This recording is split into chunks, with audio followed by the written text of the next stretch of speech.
Assalamualaikum warahmatullahi wabarakatuh. Apa kabar teman-teman sekalian? Semoga sehat dan selalu dalam lindungan Allah Subhanahu wa Ta'ala. Amin ya Rabbal Alamin. Pada hari ini kita akan mempelajari tentang Salat Sunnah Rawatib, materi kelas 3 MI semester 1. Nah, yang pertama, kita akan membahas tentang pengertian sholat sunnah rawatib. Apa sih sholat sunnah rawatib itu? Sholat sunnah rawatib adalah sholat sunnah yang mengiringi sholat fardu. Teman-teman pasti sudah mengetahui macam-macam sholat fardu, di antaranya sholat subuh, zuhur, asar, maghrib, dan isya.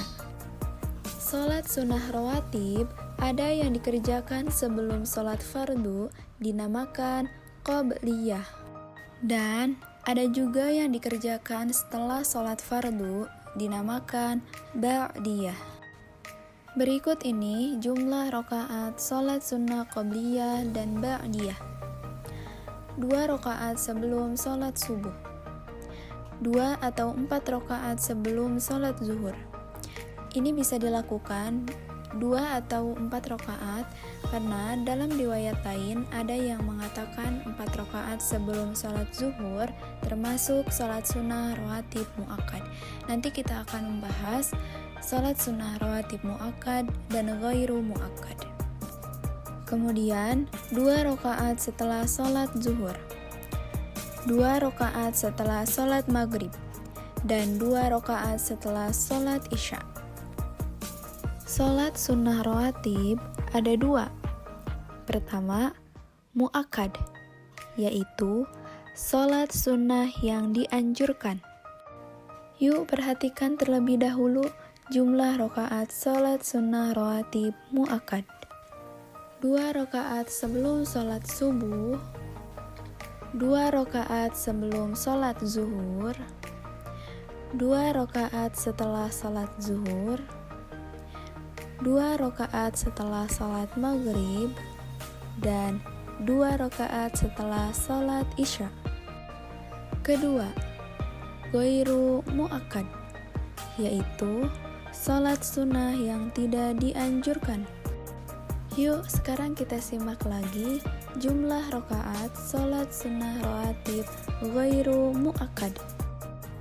2 rakaat sebelum sholat zuhur, 2 rakaat setelah sholat zuhur, 4 rakaat sebelum sholat asar, 2 rakaat sebelum sholat maghrib, dan 2 rakaat sebelum sholat isya.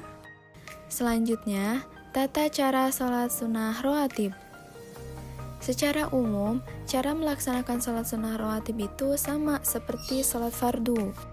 Tetapi sebelum melaksanakan sholat sunnah rawatib, ada beberapa hal nih yang harus diperhatikan. Yang pertama, berniat. Berniat cukup di dalam hati atau boleh diucapkan dengan lisan. Yang kedua, tidak diawali azan dan iqomah. Yang ketiga, dikerjakan secara sendiri-sendiri atau disebut juga munfarid. Yang keempat, bacaannya tidak dinyaringkan.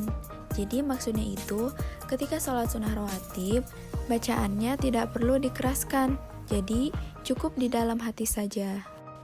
Yang kelima, setiap 2 rakaat 1 salam. Dan yang terakhir, diutamakan berbeda dengan tempat ketika kita melaksanakan sholat fardu. Selanjutnya, tata cara pelaksanaan sholat sunnah rawatib. Berdiri tegak menghadap kiblat disertai dengan niat.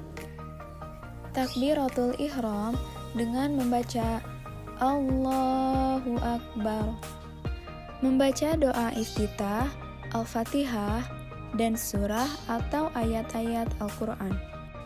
Mengangkat kedua tangan untuk melakukan ruku sambil membaca takbir. Ruku dengan membaca doanya. I'tidal sambil membaca Sami Allahu liman hamidah. Sujud dengan membaca doanya. Duduk di antara dua sujud dengan membaca doanya. Sujud kedua dengan membaca doanya. Setelah itu, bangkit untuk melakukan rakaat kedua dengan gerakan yang sama. Duduk tasyahud akhir dengan membaca doanya. Membaca sholawat kepada Nabi Muhammad SAW dan membaca doa setelah tasyahud akhir. Mengucapkan salam sambil menoleh ke kanan dan ke kiri. Berikut ini hikmah melaksanakan sholat sunnah rawatib. 1. Terhindar dari siksa api neraka. 2. Mendapatkan rahmat Allah Subhanahu wa Ta'ala. 3.